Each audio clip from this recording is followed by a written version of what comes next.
Taiwan, I'm Yvonne with news from here in Taiwan and around the world. Taiwan is now investigating 5 people over Chinese interference in its upcoming elections. They are suspected of organizing Beijing-funded trips to China, where attendees met with Chinese officials and were urged to vote for opposition candidates in the January race. It recently emerged that hundreds of local politicians had been on this type of trip. The government here has increasingly warned of Beijing's attempts to disrupt elections through disinformation, cyber attacks, and cognitive warfare. Taiwan's presidential hopefuls have been busy crisscrossing the country. They have just over a month left to convince undecided voters. And as John Ventres reports, they are now hoping bread and butter issues will get the job done. Taiwan's 3 presidential candidates have found their voices. In the early stages of this campaign, the spotlight was on the theatrics of deciding who would run.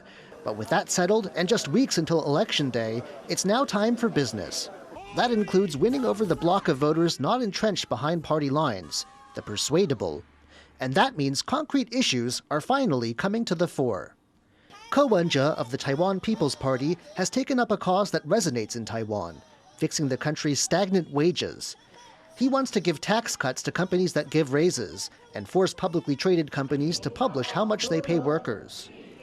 过去20年，台湾 GDP 成长很多，可是实质薪资没有成长，所以从数字上就知道，老板赚的钱没有给员工分享。 It's part of a 4-point economic plan that also includes giving more time off for workers, a reform of the pension system, and boosting the workforce by bringing in migrant workers and encouraging retirees to go back to work. He's not the only one finding an audience. The Democratic Progressive Party candidate Lai Ching-te is gunning for the high-tech corridor that runs along Taiwan's northwest coast. Winning support here won't be easy. This is a bastion of the rival Kuomintang. But by promising to expand the tech industry and bring other improvements, he thinks he can pull it off.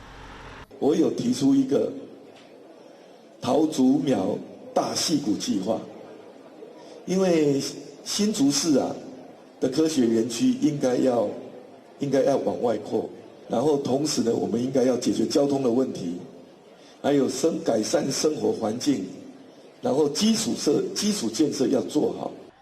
And current events are seeping into rhetoric too. Kuomintang candidate Ho Yo-yi is using the ongoing UN climate change conference to hit on a point his party has long pushed. He says the ruling DPP's plan to phase out nuclear power is a mistake. 非核家园不但跳票，跟国际在减碳、以核减煤 的整个趋势完全背道而驰，错误的政策不但比贪污更严重，还会造成后国殃民。 All 3 candidates have solid bases. They hope that policies like these will bring undecided voters on board, raising their chances of becoming Taiwan's next leader. Eason Chen and John Van Trieste for TaiwanPlus. Police have busted a massive election gambling ring in southern Taiwan. Authorities in Pingtung say the ring accepted over $14 million in bets on the results of January's elections for president and vice president. The ringleader is in custody, and prosecutors have applied to hold him incommunicado over concerns he could destroy evidence or flee. Taiwan is the only country in Asia with an open civic space. That's according to a new survey released by a global alliance of civil action groups. In its People Power Under Attack report, the alliance named Taiwan as one of just 37 countries worldwide that it considers open. It's the only one in Asia for the 5th straight year. The report finds civil freedoms generally worsening worldwide, with only a tiny fraction of the world's people living in open societies. A global study of teenagers' math, science, and reading skills shows some of the sharpest declines in the survey's 20-year history. Tiffany Wang has more. Traditional learning, no longer limited to a classroom. The COVID-19 pandemic changed the way young students learn, as many had their schooling interrupted by distance learning or full school closures. And that interruption is reflected in a survey by the Organization for Economic Cooperation and Development. The study found that in 2022, 15-year-old students from 81 countries performed significantly worse in math and reading tests than when the OECD began studying students' learning capabilities 20 years ago. However, experts say the pandemic is only partially to blame. The pandemic certainly played some role. We see clearly that countries like Brazil that closed schools for longer had in generally a disadvantage in terms of learning outcomes. But we've seen other trends. You could see, digital distractions. And that is true also for students in Brazil. There's a high share of young people basically feeling anxious, distracted by their digital devices in classrooms. I think that's a factor. However, some countries saw improvements in student performance. Singapore, which had high vaccination rates, topped all subjects. And Taiwan and Japan, which implemented strict border control policies, scored in the top 5 in every subject. 我们学校被真的完全shut down的时间，相对于别的国家比起来是相对少的。即使我们学校还是有停课了这个状况下，可是所有的老师反应非常的快，赶快导入数位学习或是网络的学习。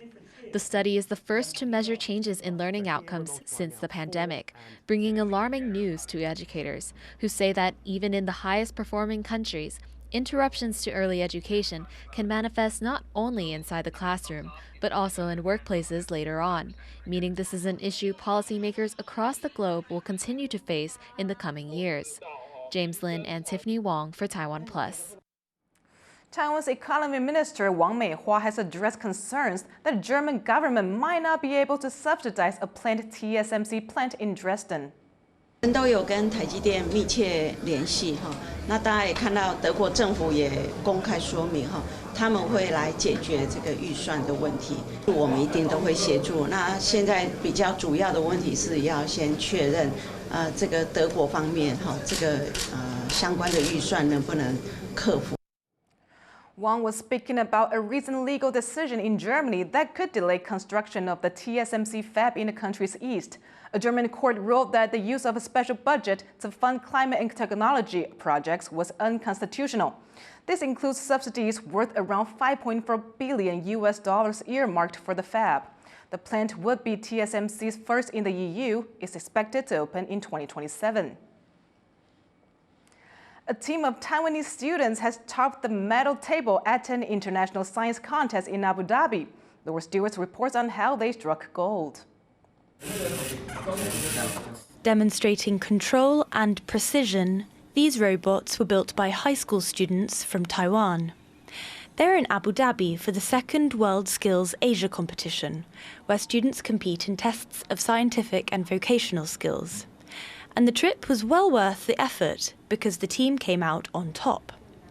High schooler Lin Jiayou from Taiwan's northern city of Taoyuan oversaw the programming. 程式的部分的话，就是全部的程式语言要重新学。 His classmate Liu Jiazheng says it's a major achievement for the team. 当时知道得奖的时候非常的开心，因为我们可以在这短短3个月的时间内可以做到这么好、这么棒这样。 Taiwan's team of 115 students was among 14 countries taking part, including South Korea, Japan, Thailand, and host country, the UAE. Taiwan won 25 medals in total, placing first overall. Their team leader says the win came down to perseverance, teamwork, and not being afraid to make mistakes. 经过苦练，然后当时比赛在这个整个竞争压力之下，那个稳定度都是没有表现出来，就是没有办法赢人家了。 These Taiwanese students have proved their science skills on the global stage, and they've shown they're ready to take on the role of the country's next generation of tech talent.